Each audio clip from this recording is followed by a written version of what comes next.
All right. Yeah. So we can, as always, we can just pretend the recording is not there. And Yeah, that's fine. it's just us chatting away on Zoom this Of time. course, my fellow friend, we are Yes. acting now. Yeah, there's nobody watching us at this moment. And maybe no Yep. one does. So that's also something you can rest into. This is more so also for yourself to have a copy, and maybe it goes on YouTube. Maybe millions of people are going to watch this, and because it's the first full neo emotional release session that's on YouTube, because there isn't any yet on YouTube. So there's a Really? yeah. That'd be fun. I mean, I'm happy to be the first, and I'm also happy to record it in the sense of like, yeah, I don't care if it's publicized, whatever. I want you to, obviously reap the benefits. I really appreciate your time. But also, I mean, I'm hoping I learn a thing or two, but I'm assuming I'm not going to learn much when I'm in it. So watching it back, I might be able to apply some Well, things. let's not assume, right? Oh, Because when you assume, you make an ass out of you and me. So oh, well, I apologize for doing that to both of us. yeah. So okay, first of all, maybe I can before I woman-splain about emotional release, what do you think is going to happen today? So I know where your baseline is at. Oh, I love that.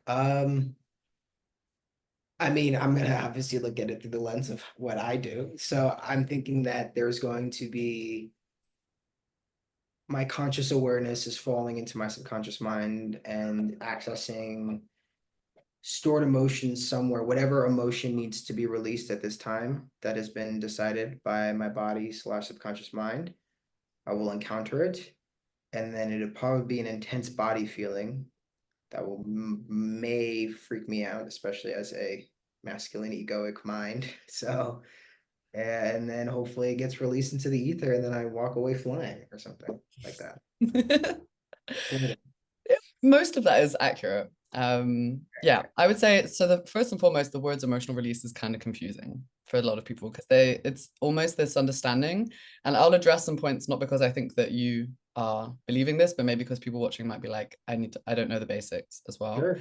Um, because in reality, it's not that we need to release anything. It's actually more that there's certain parts of ourselves, emotions, old experiences, energy, even feelings within us that happened in the past that maybe didn't get to have their completion. So it's Mm, more about shining a light, more about meeting, more about learning to dance with the emotions that are there.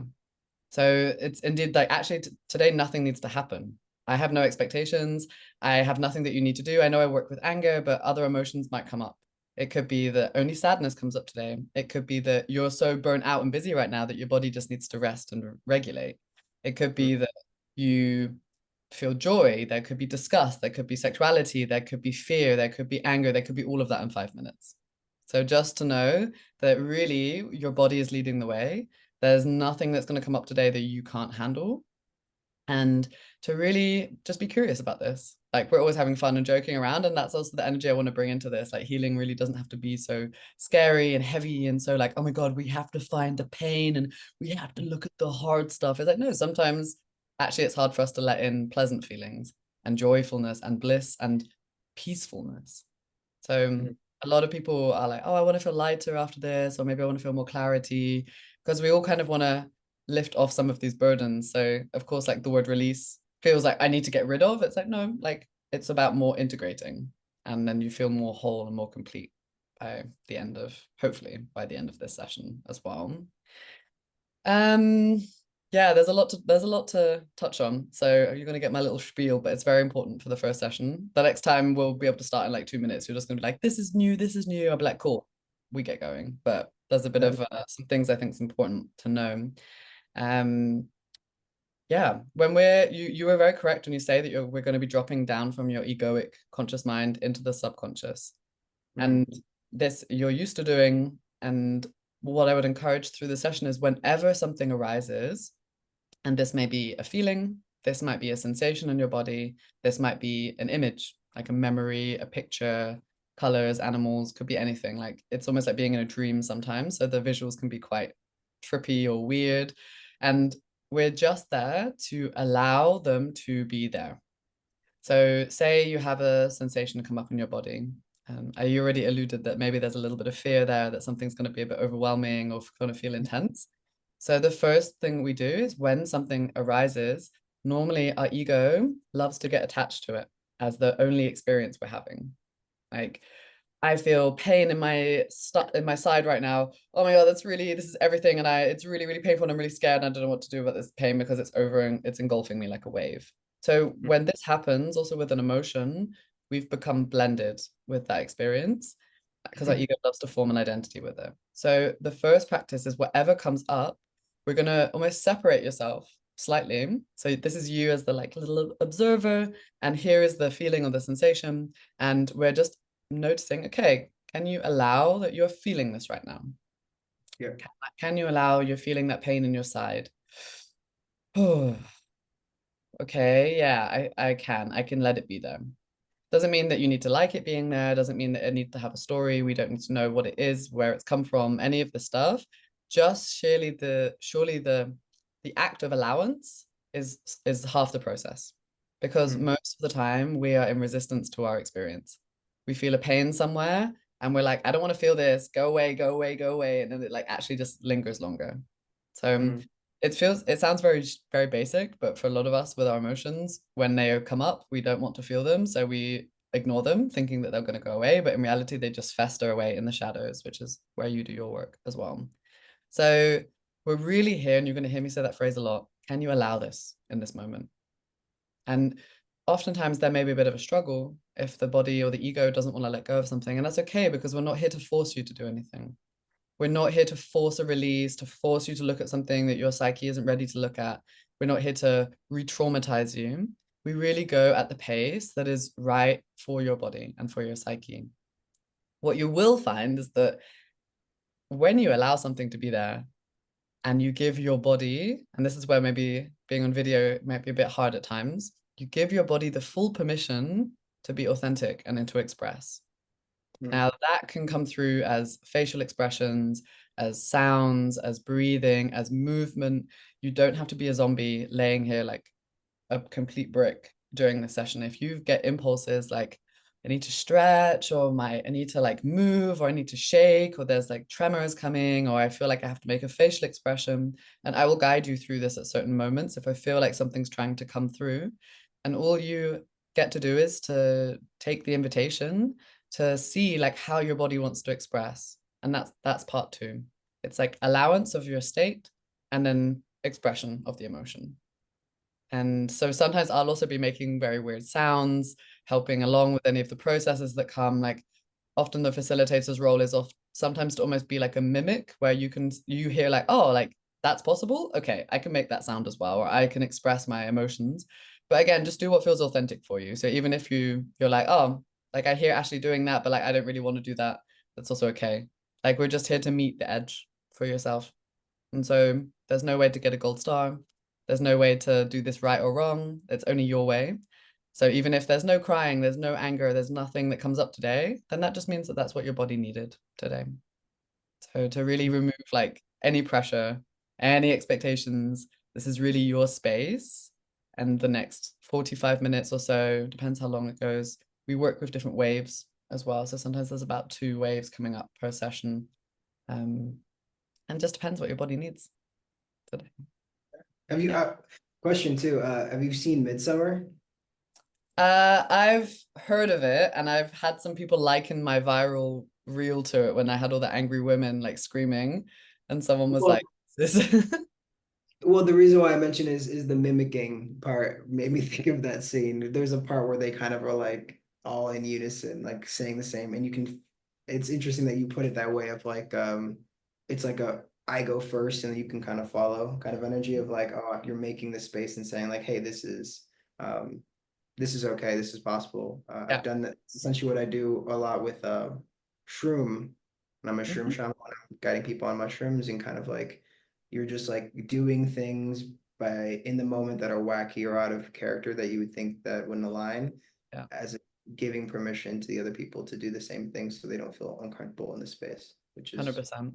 This is yeah. actually the feedback I get from the retreats that I do, because me and my co-hosts, if there's exercises they need to do, then we do them to show how deep it can go. And I get you leave nothing behind. Like if you go to the depths of your sadness to do that exercise to really channel through the emotion, because then you really set the standard for the other participants. Like this is where you can go if you feel it.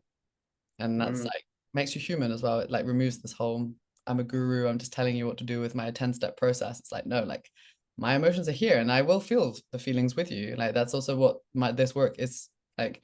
Everything is coming in waves, the emotions come through us, and I also will feel them. And that's why also the some of the sounds coming through is because I'm also working through the emotion for you as well. But Mhm. not taking away the responsibility you have for your own process, for your own emotions, that I'm not here to save you. I'm just here It's to make really you space. shamanic work. You're doing shamanic work. That's the shamanic form of healing.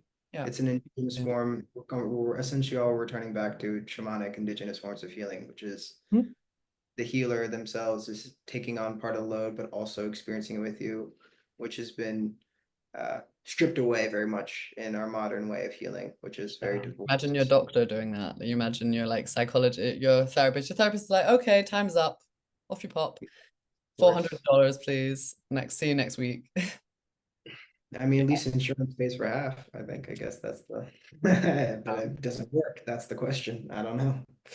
At least it didn't for me, but awesome. Yeah. Sounds, Yeah. cheers. So other things I think is worth mentioning. I work a lot with breath. We use this word, it's called the emotional release breath. It's essentially like really loud sighing. Mm, That's two things. First of all, literally regulates your nervous system because it's stimulating and relaxing the vagus nerve, but it also in certain moments brings you a bit deeper.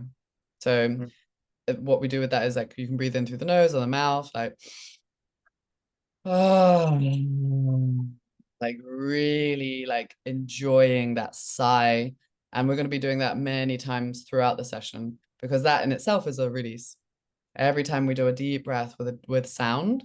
And it's really important that we're using the voice in this because when we just think about something or we are just visualizing, there is, of course, like something there is helping, but we need to get the body involved to actually process and move the energy. So David Bedrick, one of my teachers, he uses the word radical soma, and it basically means like using the face, using the voice, using the breath, using sounds, using movements, because that's actually what's going to move the physical energy. Like, there's only so much we can do with meditating and with thinking our way through the release. So yeah, it's gonna be active. Your body's gonna be maybe doing some stuff you don't like. And if that's the case, then we just sit with it. Like, hey, what part of you doesn't like this right now? Let's just be with that part.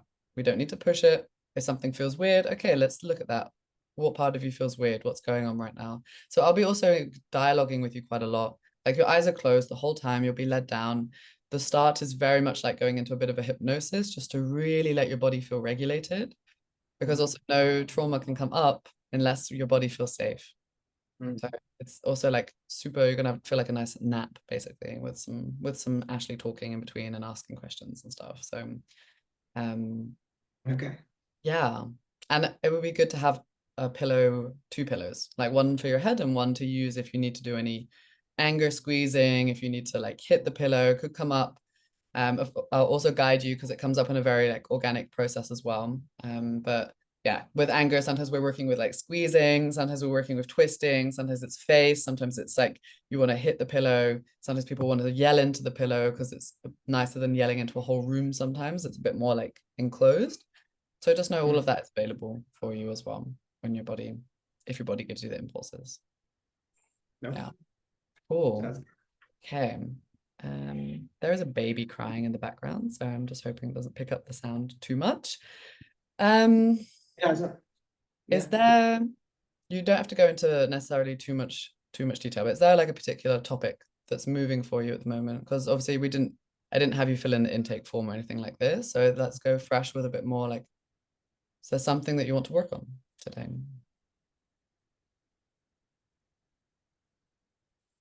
I would either say my feelings around scarcity and abundance. I feel like there's just like a little bit of some residual, Mm-hmm. or my ability to be vulnerable and intimate.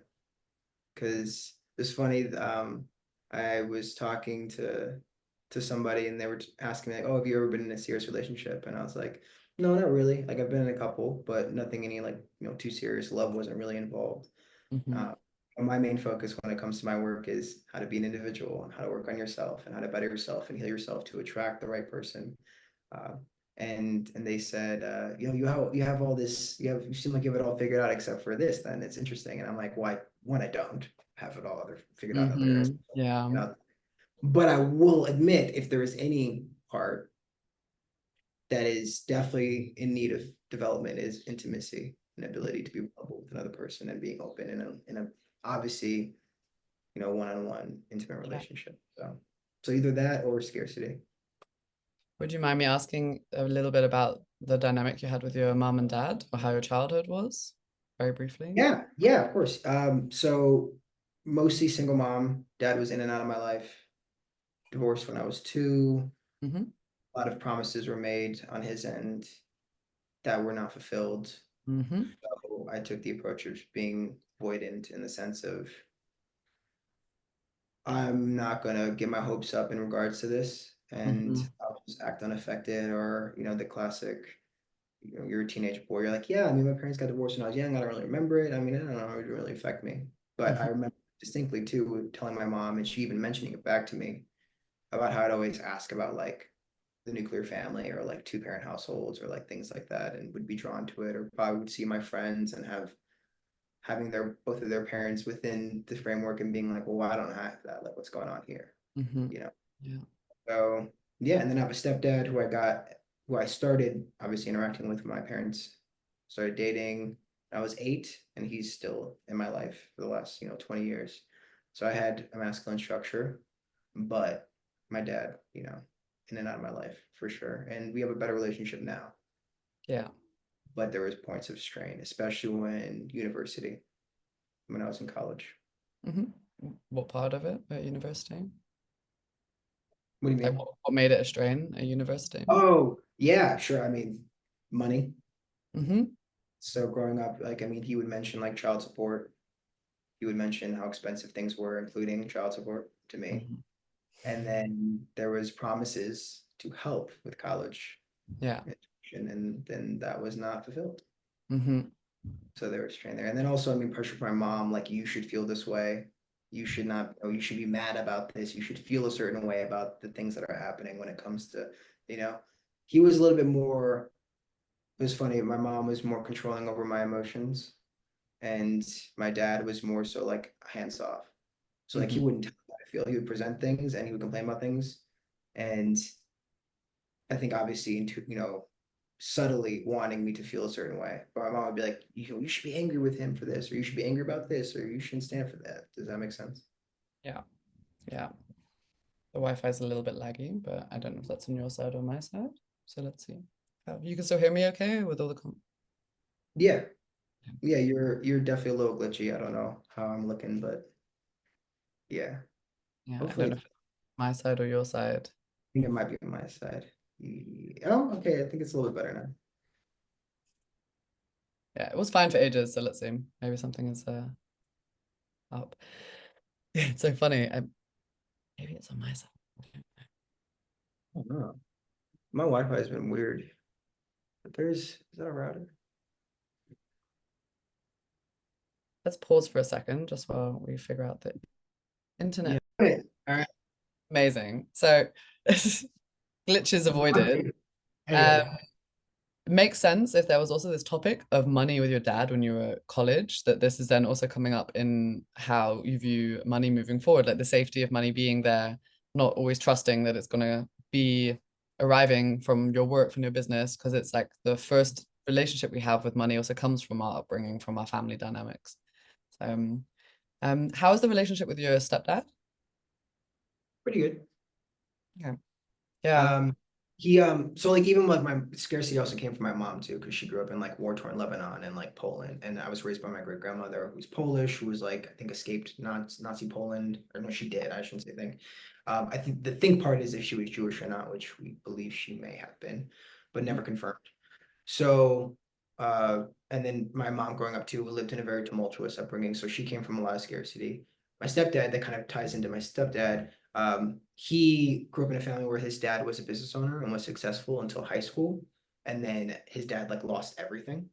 Mm. So I've been in pursuing, or I've pursued being a musician in the past, or I've had different ventures of like trying to do different things that are off the beaten path, not wanting to work a 9 to 5 corporate job, which I've never had.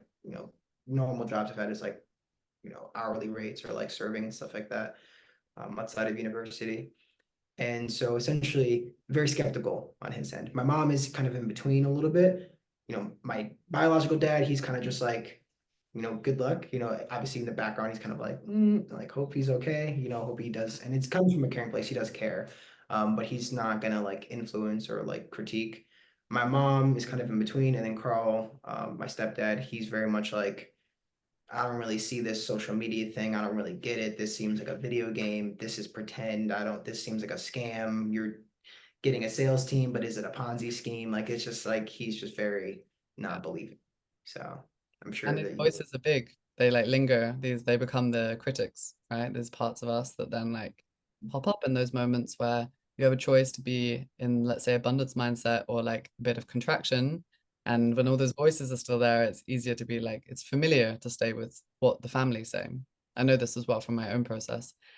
I mean, I don't know how much you know also about epigenetics and like how the patterns of what's running in our family. So it's very scary to break away from the family system. It's very, for our system, it feels like dying to do something different than our family. Because in caveman times, it was dying. If you were not the same as your family, you would be outcast and you would be eaten by a saber-toothed tiger, or you would not have enough people to gather food for you. So we energetically want to do as much as we can to stay with our family. And that Mm, often nowadays means following also the patterns, behaviors, diseases, even life occurrences. Like so many people have things happen at the same age that maybe they had as their mom or they had as their dad. Because it's like these patterns are repeating because that's how we stay safe, is by staying with them. So also a lot of this work that we also maybe might tap into today. I ask all these questions, but sometimes the psyche is like, oh, you wanted to do this topic?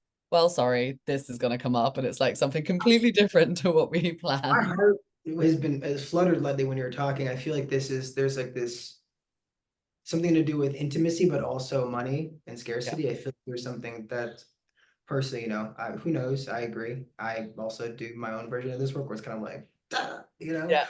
but but I also know that intentions are really powerful from Yes. my experience with plant medicines and my experience with my work is that there's a reason why I set intentions. I think I had a little bit more of like a we're doing this today, then you're kind of more like let's just kind of see what the vibe is. Sometimes I'm like that, but most of the time I'm kind of like, what's a question you want? So Yeah. I am feeling like even when we were just talking, I felt like a slight little tingle in my heart that was kind of like, yeah, I think it's like I love you're great. I love the inspiration from the family aspect to it. I'm learning. I knew I was gonna learn so much from you.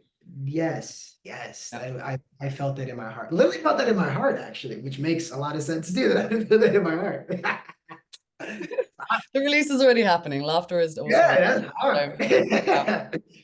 And the last thing I want to bring into this, and then we can get started, is in emotional release, we're working a lot, very similar to the chakra systems, how the from pre-birth until 12, your chakra system is developing. And at different stages, different events in your life can also impact different, we call them dimensions, like you've got the root, the sacral, the power, the heart, the voice, the crown. So it's interesting because up until age 2 is when the root, so from pre-birth until around 6 months is the root, and then until 2 is the sacral chakra, which is also about your needs and your wants and desires.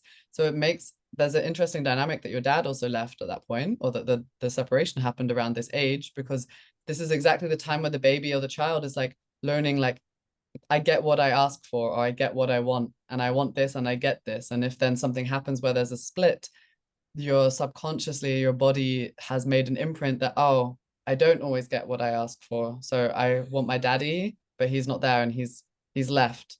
He's not present. It's like a very, very, yeah, a very crucial age point, age 2. And another thing that comes through is that as you're going up the chakras, around age 8 is when the heart chakra is developing. So it's interesting that then a masculine figure did also come into your field to also maybe show you or to model you something around how the nuclear family can look like, but it's not quite right for you. So Yeah. Damn. yeah, Yeah, that is fascinating. Oh, yeah. and then so 12 is when the crown develops. Do you guys touch on third eye? Or do you guys do Combine the two upper chakras basically. Like essentially, once you get to throat, from like age 9 to 12, it's all just the upper chakras working. so 9 and 12? Yeah, yeah. Awesome. Yeah, so it's Yeah. actually why I'm gonna get a glass of water.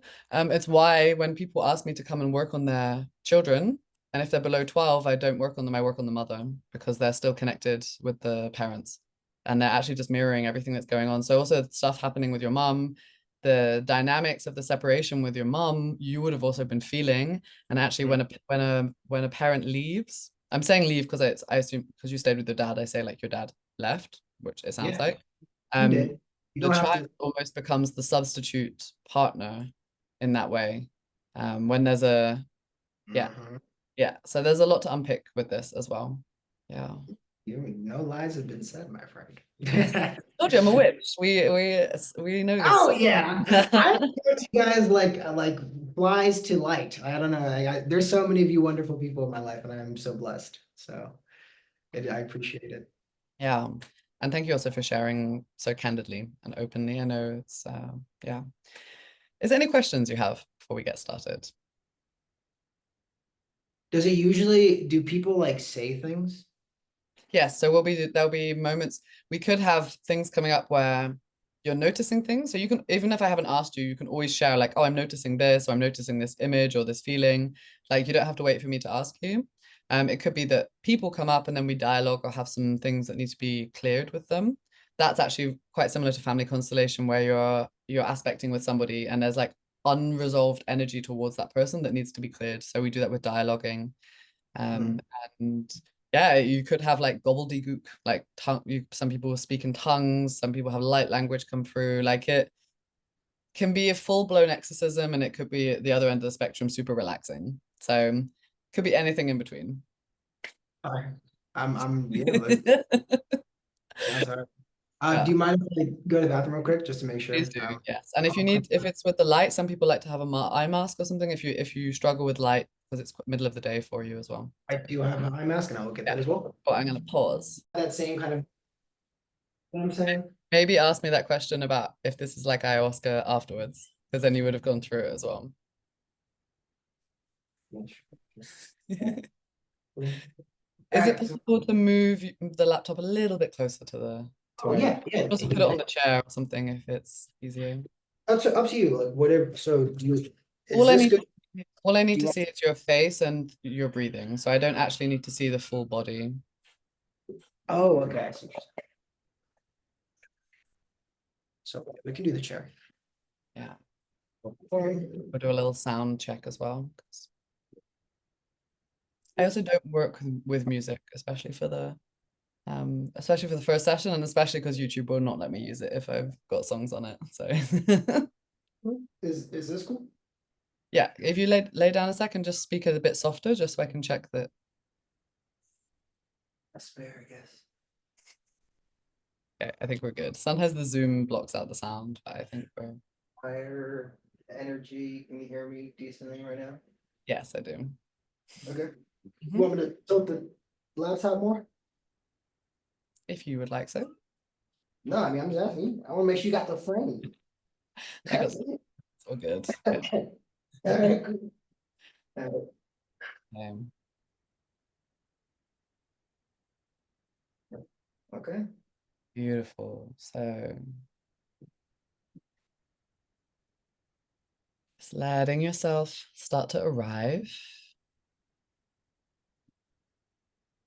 Just seeing if there's any last little adjustments you can make to really feel comfortable.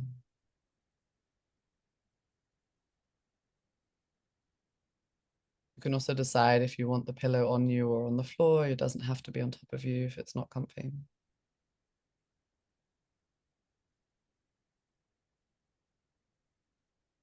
So just taking note of your natural breathing for a moment.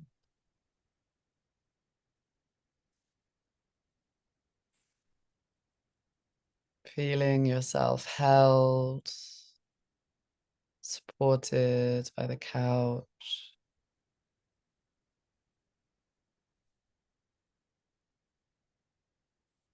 And allowing all the words that we've just said to drift into the past. Any expectations or thoughts, letting them be in the future. And just allowing yourself to arrive here in the now.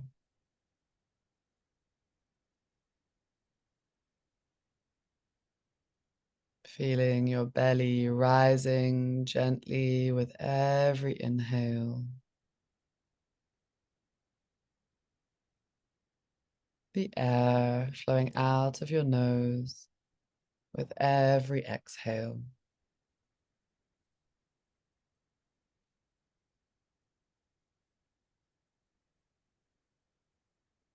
Really allowing with every breath out, your body is sinking into the support of the couch.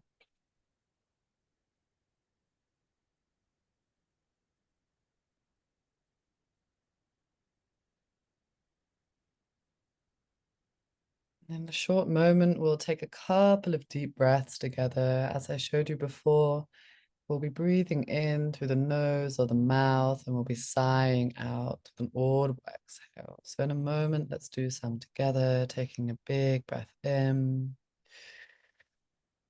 and out. Beautiful. And again.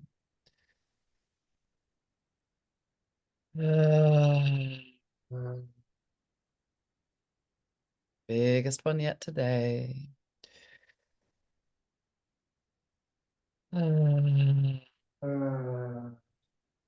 Beautiful. You can still keep your breath deep. It doesn't have to be with sound.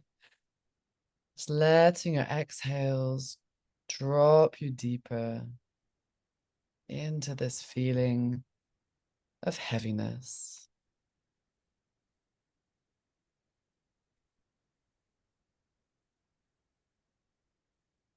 Letting yourself notice, almost as if the feeling of gravity is getting turned up ever so slightly. Noticing this feeling at your feet of gravity pulling them down towards the ground. Feeling them weighted, heavy, just letting them go.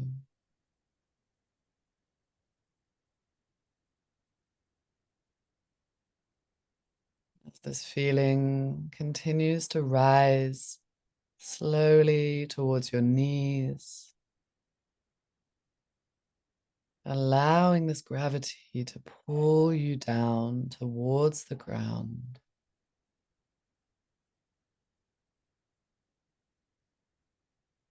Letting yourself relax deeper with every exhale.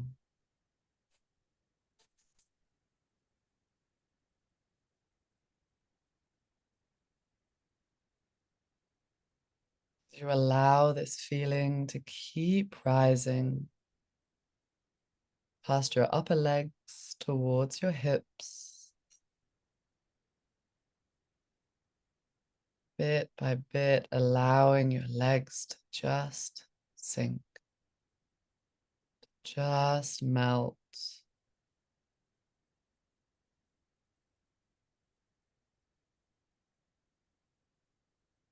As you feel your lower belly relaxing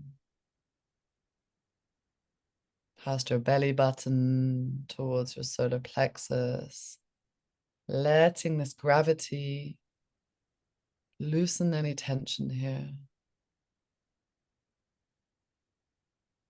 Seeing how much you can allow yourself to surrender to this feeling of sinking.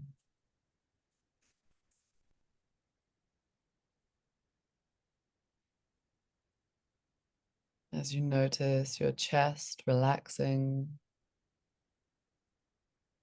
past your lungs, past your heart, towards your shoulders, allowing this gravity to pull away any burdens, responsibilities that are heavy on your shoulders.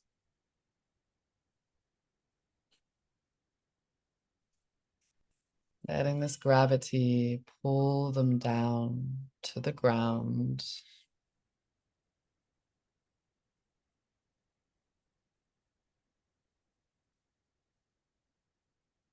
As you notice your arms getting heavier, past your elbows, past your wrists,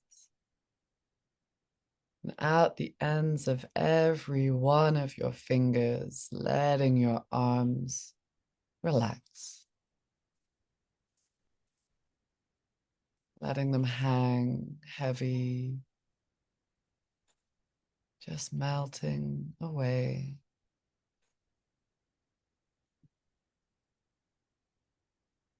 As you feel your throat and your neck softening with this gravity, your jaw loosening,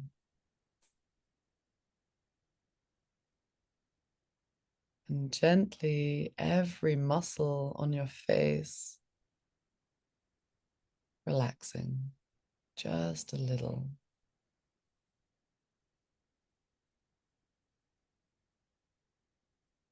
All the way to your forehead,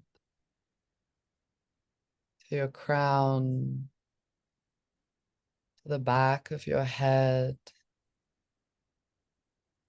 as you allow this full body feeling of sinking, this full body feeling of breathing as one, of sinking deeper as one.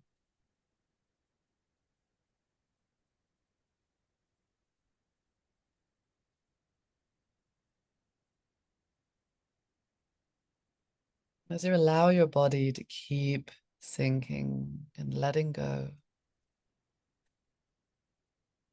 I want to invite you to bring your attention, your awareness, and start to travel down from your head, down into your body, letting yourself go deeper and deeper inside of yourself, inside this universe of you, deeper and deeper, until you start to find a place inside of you where only you exist. A space where no one else is, just you. And just allow yourself to arrive there for a moment. Let yourself notice how it feels to be in this space of just me.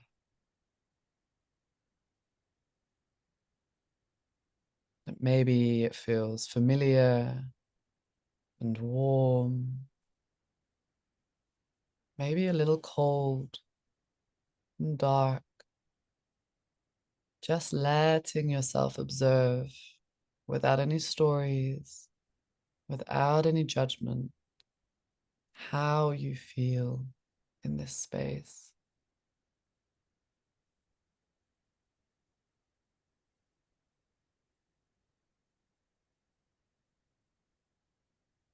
And when you notice how you feel in this space, you're welcome to share any impulses with me.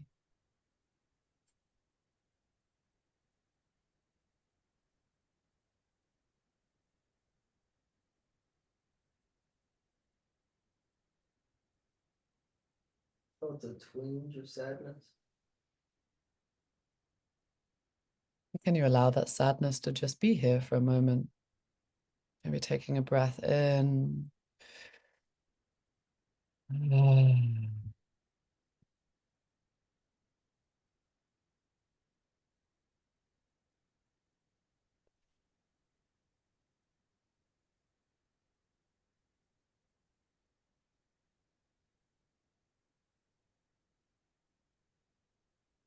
Is there a part of your body that you feel this sadness in?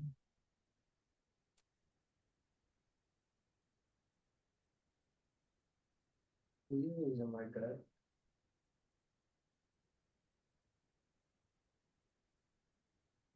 And where exactly? Hmm.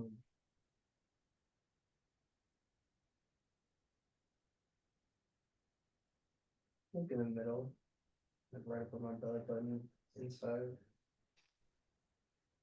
Really keeping your awareness at that point. Just take a breath into that area.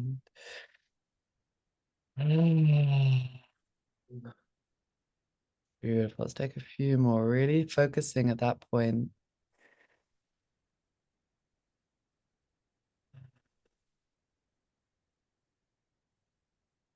Mhm.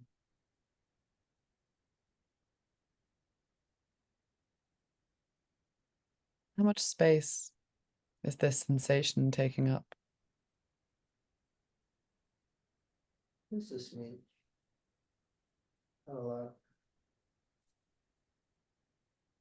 It was like there and then gone. Hmm.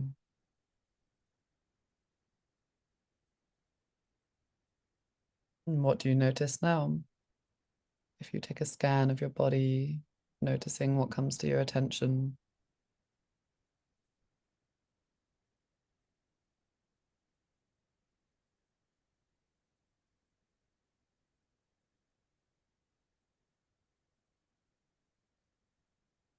Lightest resistance in my neck, back a little bit. Definitely have a voice to worry about, or that's self-conscious, Hmm. perceived. Yeah. And can you allow that to be here for a moment? This part that's feeling afraid of how it's perceived, maybe a little self-conscious, just letting that part also be here. You're taking a breath. If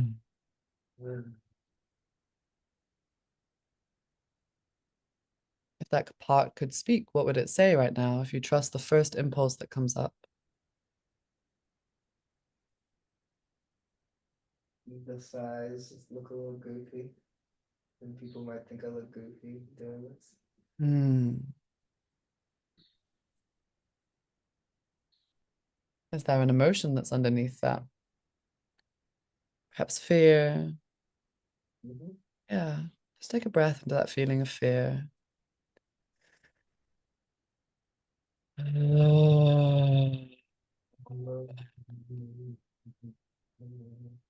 Yeah, beautiful.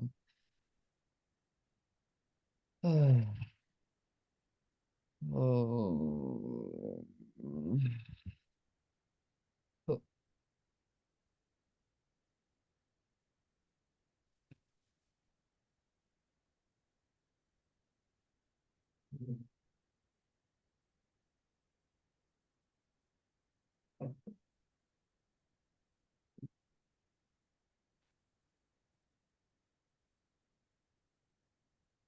The trickster finds it amusing.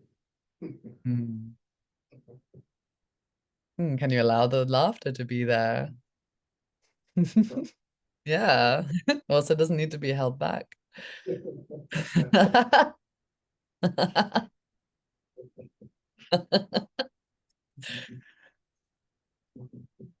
Yeah. What does the trickster want to say? Well, his name is Amon. He finds the human experience quite amusing. Is there a particular voice that he would say this in if he was speaking directly? Fascinating.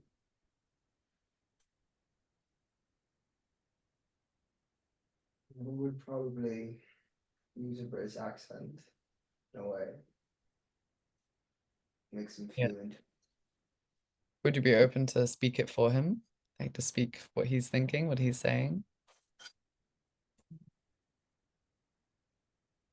It's all quite ridiculous, isn't it? It is quite ridiculous. Quite ridiculous. Stupid humans. What on earth are they doing? This is quite the farce. Okay.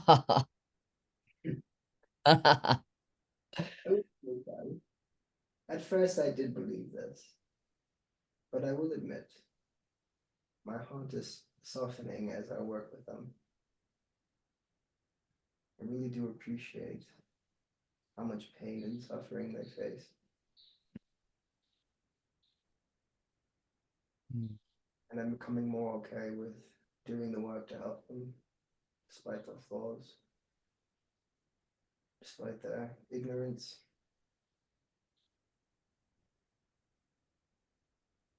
because I'm seeing them in myself. I feel myself as a human, and it is humbling. What are you afraid of, Eamon? Of being human? Being perceived as weak.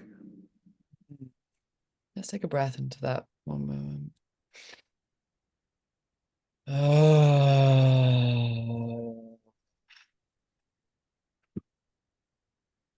I'm going to invite in something right now, and you can really just try to play along with it. But I really would love for you to imagine right now that you are being perceived as weak. Really to invite in that feeling right now that eyes are on you, you're being perceived, judged from the outside as weak, and just notice what that does in your body, what sensations you notice. And you can breathe into any feelings that feel uncomfortable. So I know that this is a fear, and we're just here to shine a bit of light on how that fear feels. There might be a facial expression that wants to come through with this. There might be a tendency to want to curl away, to scrunch up, just trusting your body. Oh,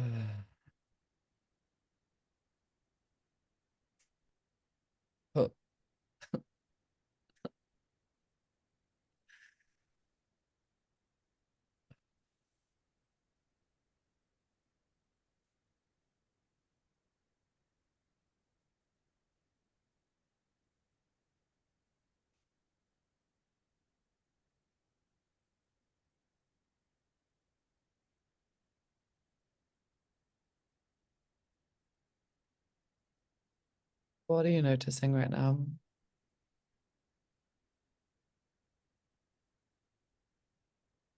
Not too much in this moment, but I notice when I feel that I'm being perceived as weak or small, I scrunch up or I tighten my feet, Hmm. my legs, my neck area. Would you be open to scrunching up into a ball, so bringing your knees into your chest to follow that feeling of tension a little bit? Of course. Yeah, just take a breath and really, oh,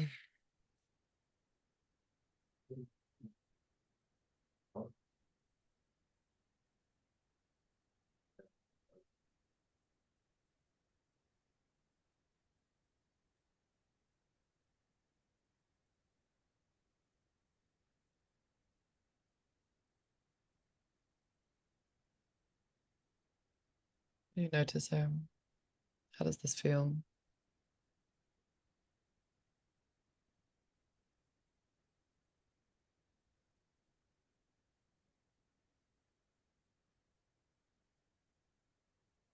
I was forcing it at first. This fine. Feels like I'm just chilling. Feels a little goofy first, yeah. Can you allow that it feels a little goofy? Yeah,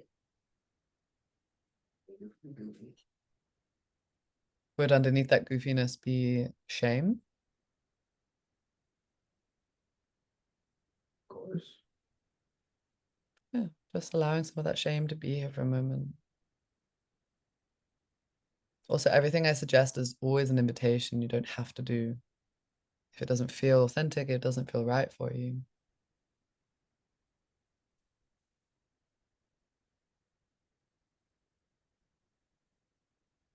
How is your body feeling now in regards to being perceived by others? It's weak.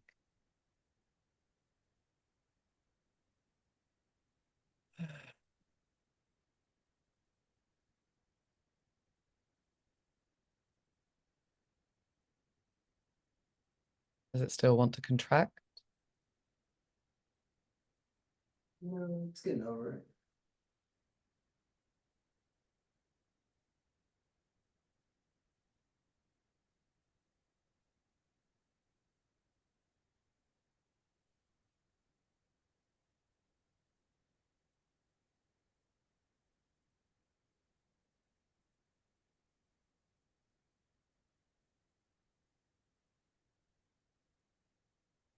What are you noticing right now?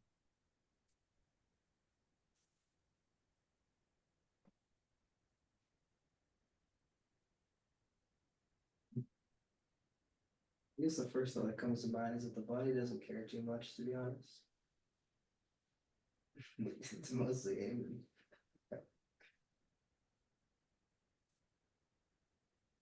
He's obsessed with coming on as powerful. Body's just like, eh, all right, if you care that much, I guess we'll react. What does your body want to do right now in this moment? My body's pretty chill, I'm not gonna lie. It's like whatever the vibe is,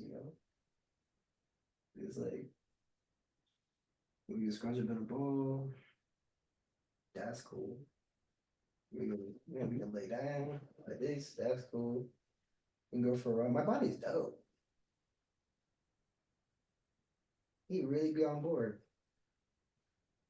And how does it feel to have your body so on board?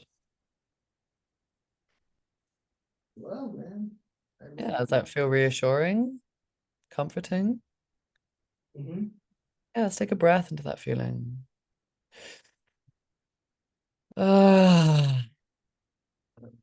Ah, yeah.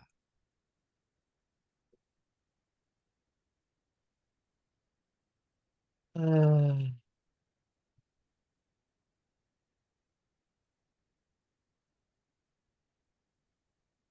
Yeah, just wants to connect and feel loved by me and other people.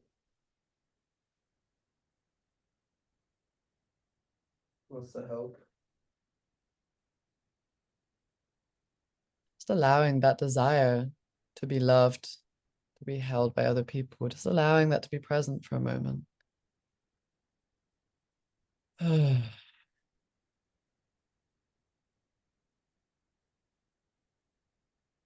there's somewhere in your body that you feel that desire to be loved, to be held,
what are you noticing right now? I love my mom.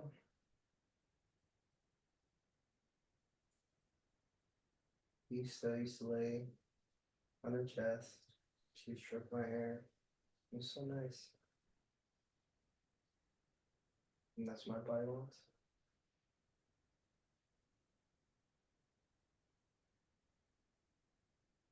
Just be held. Neck, neck, shoulder, head area. And massages are fire. They feel amazing.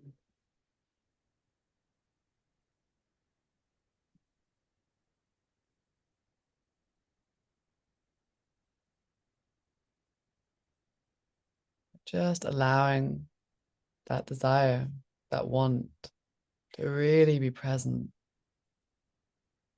with every breath in, claiming this desire.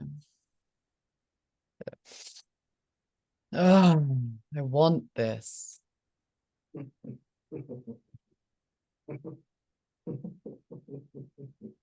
Yeah.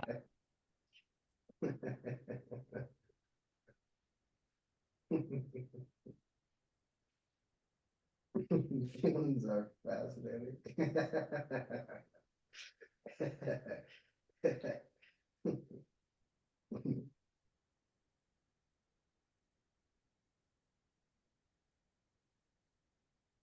What are you, what are your unique experiences? And just seeing how much you can stay with the feeling.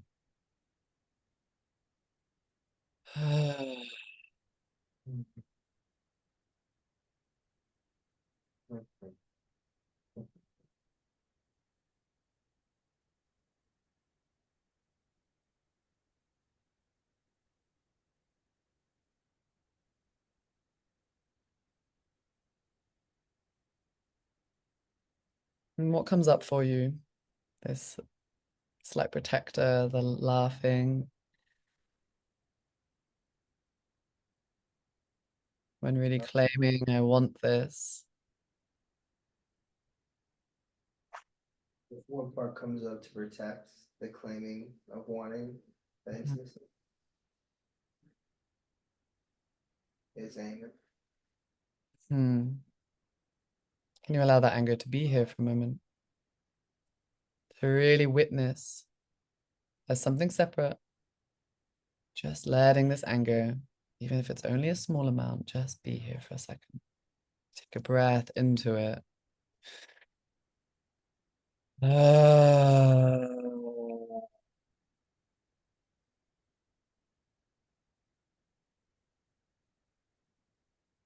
What does this anger want to say?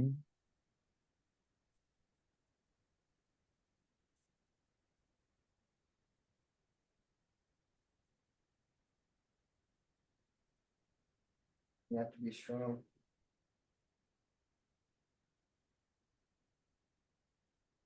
You have to be resilient.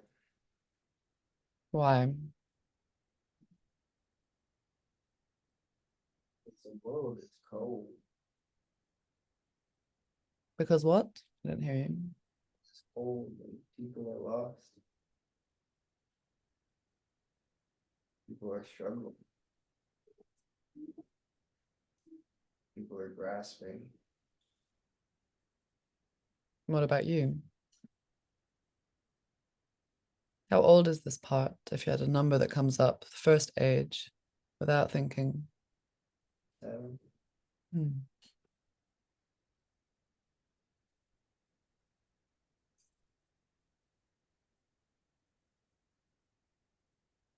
And what happened for 7-year-old you to come to this conclusion? mm, mm. I traveled with my mom to the Czech Republic. It was a European tour. We went to the Czech Republic and I saw this man who was homeless. Oh, fascinating. Do you remember? He was over a bowl begging with his head down on the ground. Whatever you think of when you think of like a cliche cinematic beggar on the street, he was that. Yeah.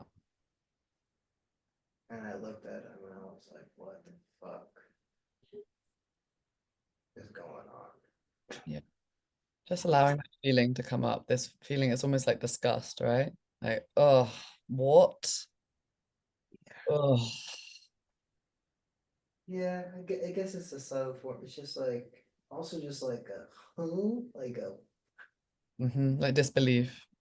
yeah, yes. But no, but you know what you're doing. Disgust is in there for sure. I love that you added that. I would have never thought of that. But yeah, there's just some disgust in there. But it's like almost like filtered over the core.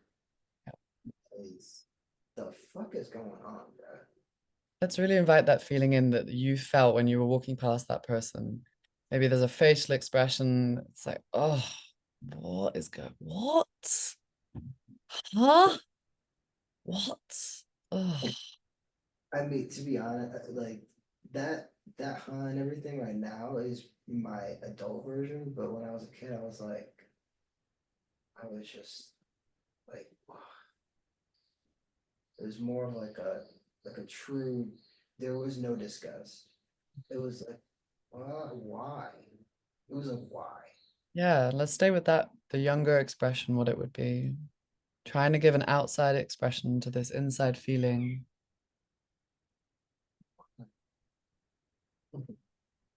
What did I incarnate it into? Man? Like, why is it like this?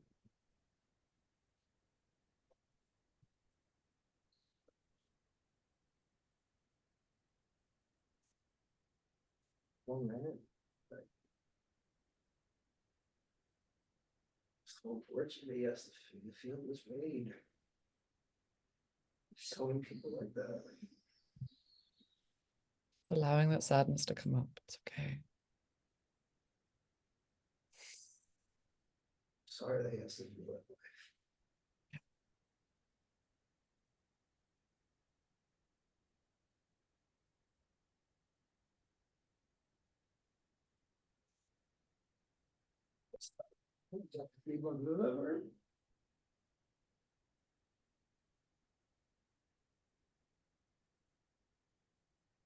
So bad, so written.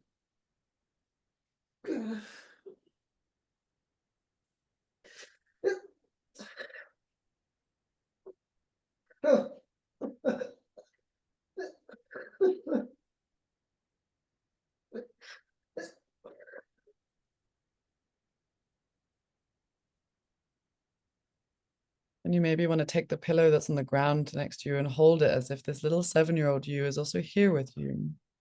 That maybe the sadness that he was feeling, that you can comfort him in this moment. Mm.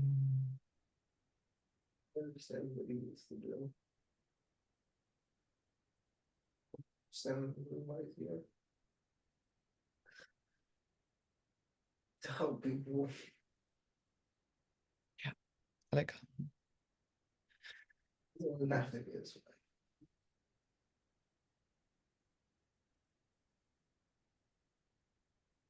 It doesn't have to be some people suffering. We can do something about it. We won't stop until the fuck is fixed. I'm sure what I have to do. Oh, be relentless if I need to. This is why I'm here.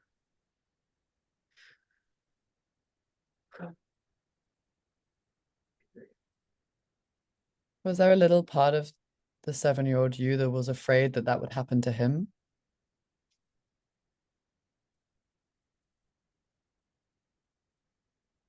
That he could end up that way?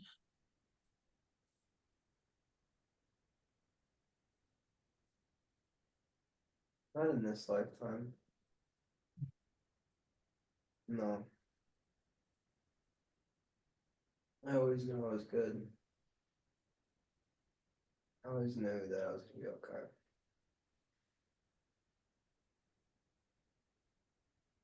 But the idea that I could reincarnate as that man, that there could be another life where I'm just so lost and so hopeless, and there isn't somebody to help me. Yeah.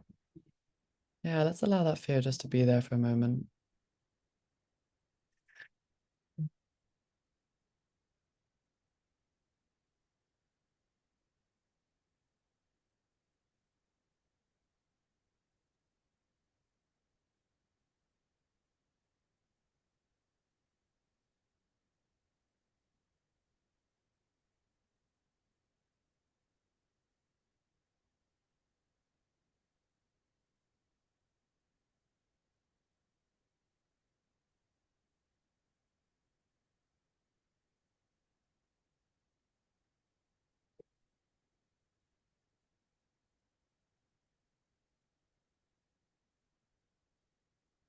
What do you notice right now?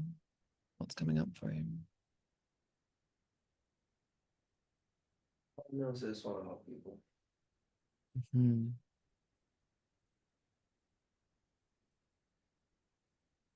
I know that that's what I, if I was in his position, if I was suffering, I want somebody to help me.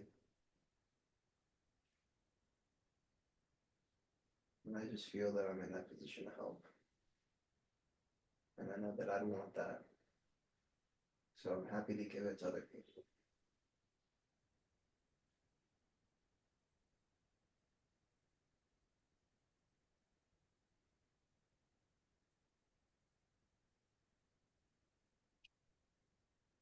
How would you feel if you're not able to help everybody?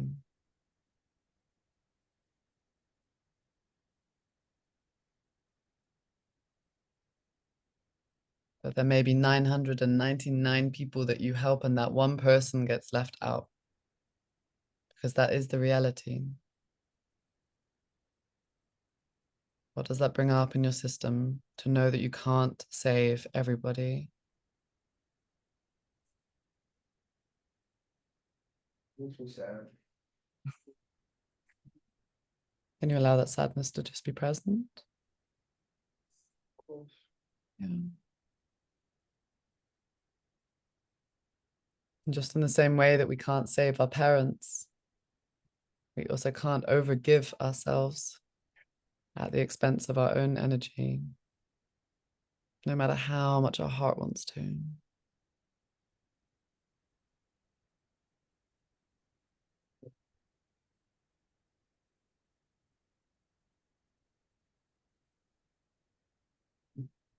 Child, no, Jesus. Like, no. Yeah, I can allow that expression. Allow this child part to express. What would it say? It's like, no, I want to save everybody. Mm, Well, mm. it was my favorite anime growing up, Naruto, where he's like, I'm gonna become a Hokage. But my version of that is, I don't give a fuck. I'm gonna do Yeah, let's take a breath into that and really try to give a sound to that feeling as well. it. I'm gonna do it. Oh, uh-huh. Ah, Mm-hmm. yeah. Keep going. See how it wants to go. I do it. Fuck this. Yup. Uh-huh. I'm gonna do it. See if your body wants to move a bit with that. Maybe make the Naruto hands. Fucking. Hi. Yes. Uh-huh. We'll try our best, man. Don't matter. We'll get after it regardless. Yeah. Mhm.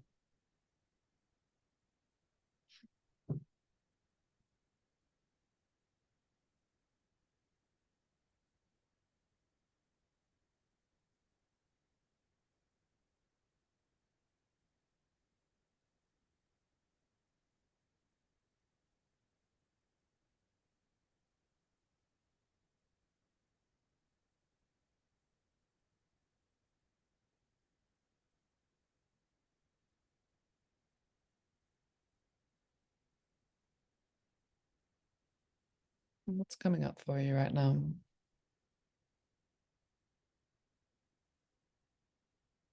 But I got to cry. I don't cry very often.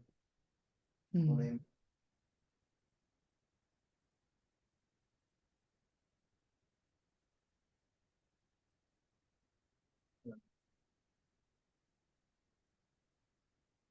glad that at my core really is. I am really doing what I'm doing. I'm supposed to be doing. I really am aligned. Yeah. Not thinking, I mean, this is really what I'm supposed to be doing. Yeah.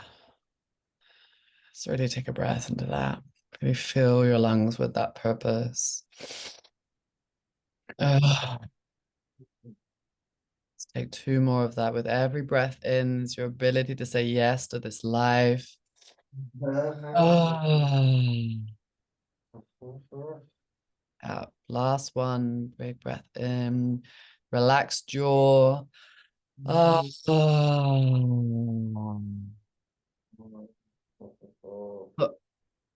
ah. Phew.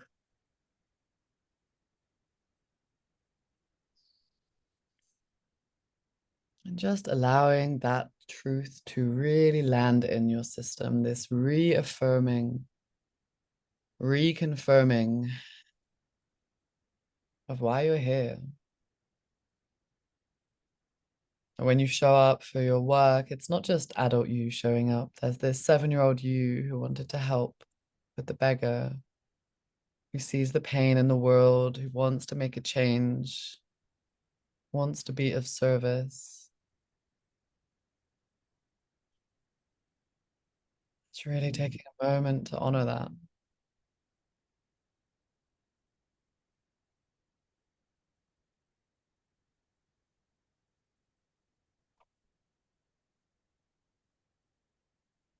And just letting yourself see if there's one last insight, message, or impulse that wants to come through for you.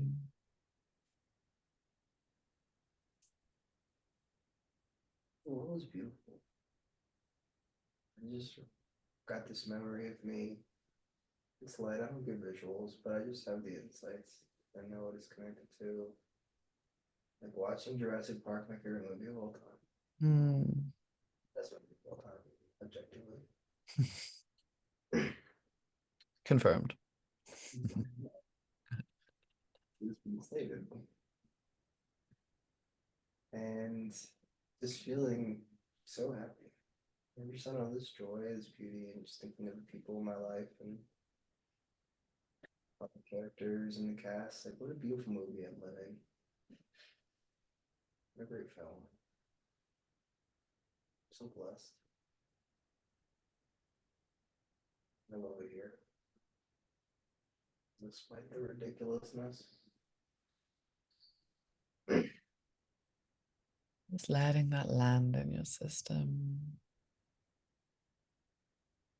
That feeling of joy, nostalgia, almost seeping to every cell in your body.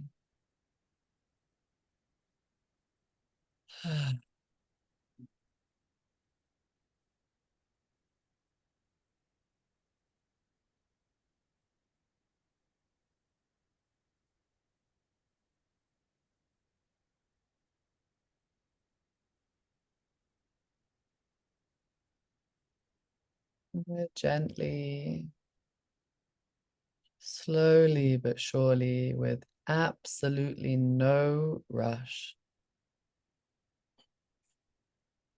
you're going to allow your awareness bit by bit to notice yourself laying on this couch, in this room, becoming more aware of the space that you're in.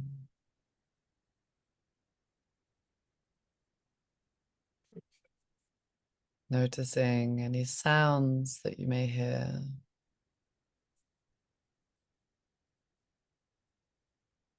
Any smells, perhaps a taste in your mouth.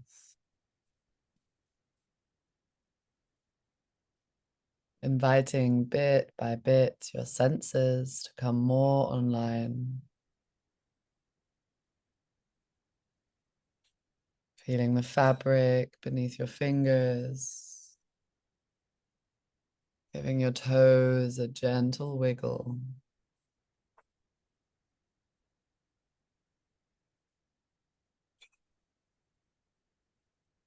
As with every breath you take, you're slowly inviting more and more life force energy back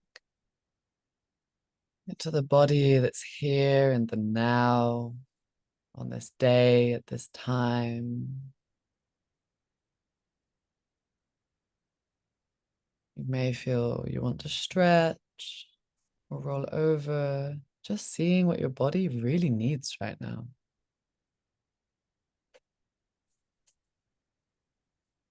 You got everything you need. Hmm. Great. There's always an anchored body. Dope. My invitation is that if you do remove your eye mask, to keep your eyes closed, allow yourself to slowly adjust to the light more and more.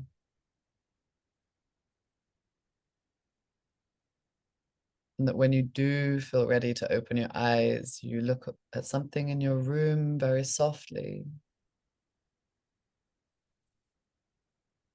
and to take as long as you need before coming back to the screen, where I'll be waiting.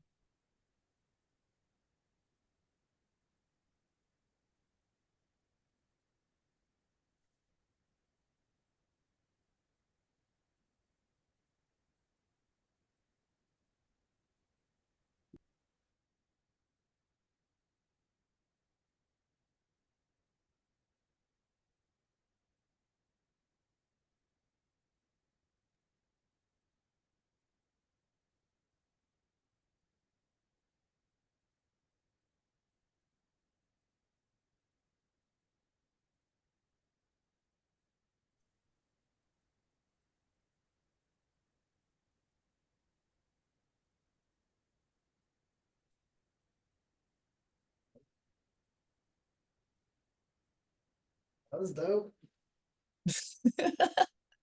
Welcome back to this reality. Cheers. Yes. Thank you. She's Yes, like, "Man, didn't expect to cry." yeah, and we can just take a moment as well because coming back from this dreamlike state can always feel a bit jarring. So there's also not a lot that we're gonna talk about now. Hmm. Um, this can often be a door opener, and you may find like in the coming few days that maybe some more insights come, some more emotions might flow. So to just be gentle with yourself, with whatever comes as well. Yeah. Wow. Yeah. Thank you. Is there anything that, because it can help sometimes while it's still fresh, is there Mhm. anything that was, yeah, particularly surprising for you or insightful, something that really stood out for you? Yeah. I mean, the man. I've always. My mom remembers that memory. She's mentioned it. Like I remember that memory. Um, but realize realizing that it's like the core memory associated with my desire to help other people is fascinating. Yeah. First, like I mean, yeah, I think I was like 7, really like my last of my formative years, traveling through Europe. You know, saw family, went to London, Germany. Had the worst hot dog I've ever had in my entire life in Germany, which is ironic. You would never think. Dude microwaved it at the train station. I was like, what? Um, but then yeah, I saw that man, and I mean, I saw some beautiful things. I mean, it was my first time I think out of the country. I believe so. So and we went across the pond. It's this huge adventure, super exciting, and yeah, I just saw that man. And there's so In many stories. Prague, probably, right? It was literally Prague. It's Yeah. exactly what it was. I've also been to Prague and seen all the homeless people on the bridge and they're like missing limbs like It this. literally was a bridge. It's Yeah. exactly what it was. Like a thin bridge, Yeah, and there was water, and it I was know. kind of beautiful. You know Yeah, exactly what but I'm it talking just falls along and they're literally like missing limbs, like it's like a character from a movie almost. That's Like, what I was really saying. I mean, it wasn't like like even like I've been to LA. It's not like LA. It's like literally like the like a Steven Spielberg movie to like elicit emotions. It was like cinematic in the sense of like, oh, this is like the most homeless person, and he was just like this, like, just yeah, and just didn't move and was like that, and I was like, what? I was like, because I've seen homeless people before in America, but it was just such a different energy, like such a different thing, and it just really impacted me. And then I went to Cambodia and Thailand like a few years after that, and so I saw some stuff there. But it seems like that core, like those like just the way people treated me and the way that adults were treated other people. I always thought it was weird. I always thought I was like, oh, like adults are kind of weird, like they're acting up, and like, but everyone's acting like it's normal. Like I just kind of was confused. Like, really, this is normal? Like the way that they treat each other and the way that they act and stuff, it doesn't seem normal. Yeah, I I mean, think age that, 7, you're coming into the heart, right? Like you're learning what it means to be like empathic and to care for people and form relationships. And to as a 7-year-old, that really impacts your worldview of like that doesn't feel right. Why is this going on? So it's yeah, very interesting that it came through for you today. yeah, I think I just have a feeling that it's like when I did ayahuasca too, like I opened up my heart center more. At least that's what the shaman said, but I believe her. I mean, she knew what she was doing. She had these sound bowls during it. And Mhm. I mean, I was like chilling the entire time, and I was like purging like crazy. She said when the heart chakra sound healing part was, that's when I was purging the most, or that's when I was purging at all, really puking actually. But usually it comes in the form as you saw laughing. I usually laugh, but I like how you act. You adeptly or just knew like, oh, there's something under that, because usually that's Amen or my trickster energy coming through. Yeah. Because it's all amusing. I mean, laughing is also a release. Like it's also energy moving. But indeed, sometimes there's a protector that's blocking it with this is the cringe or this is funny, and there's like another emotion underneath sometimes. Oh, So most of the time, yeah. I think laughter is a way of processing it, but yeah. Um, so what was I saying? Did that, opening the heart. Yeah, I opened up my heart and it feels like, oh, I see. I remember what I was gonna say. So when I was in my ayahuasca ceremony, I got the insight that I might not always have abundance. I think I will eventually, but that I always have enough to do what I need to do. And that any fears, any worries, like I'm always gonna have enough to continue my work and do what I need to do. The main fear would be that I would have to get like a regular job in the meantime or something to fund my things while I'm building my business. That's like the main, like I want to just keep flowing and keep yeah, going. So I noticed there's some resistance there, but look, if it has to happen, it has to happen. So far, I don't think it's gonna have to happen. I think we're on a good path, but actually, like I really don't think we're gonna have to worry about it. I think we'll be fine. What do you yeah. think? My invitation would be that when that fear does arise, to sit with it. When the fear, the maybe cringe, the embarrassment of having to maybe get a job, it's somewhere there in the psyche and it's bubbling around. And if it wasn't touching on an old wound, it wouldn't move you. So every time something is like this little contraction, that's your invitation. Sit on your bed, do this a meditation, go inside and like my biggest invitation for you is to really get used to expressing with your body. So there's still a lot of layers that want to go through. I have this also working with American people. It's like sometimes takes a little bit longer of like getting used to like it's okay to be weird. It's okay to make sounds. It's okay to make an outside sound for the inside fear. Like if you sat on your bed and that fear came up, this like for me, if I tune into that feeling, it's like this cringe of like, because I also have this, like I don't want to get another job. Like what the fuck? So for me, it's like this feeling of like, oh no, like I don't want to get an office job. Ugh. There's so many emotions that want to come through. So just like letting your body process it. And then the next time that thought comes, you're going to be like, oh, I'm not so bothered by this thought now. Like I've moved it with my body. So 100%.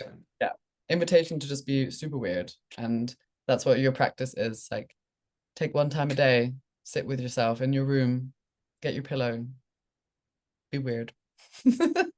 Cheers. Yeah, I am weird, of course. We all are. Yeah. Thank you for your trust. I know this was a little harder to. I mean, maybe this recording goes nowhere but still the insight came through of maybe being perceived or like how people think. So there's always gold in all of these things. Oh So no, dude, I'm proud yeah, I think the further confirmation of alignment with what I'm doing and the fact that I also just have greater insight of where it's coming from and why it's here. yeah, Uh, and it softened today. So I really appreciate you. thank you for your trust with this, yeah, seemingly sometimes weird process and to do it on camera today. I Of course. appreciate Okay, it. cheers. I'm going to pause the recording and we're still going to chat, but yes, thank you so much again. Of course.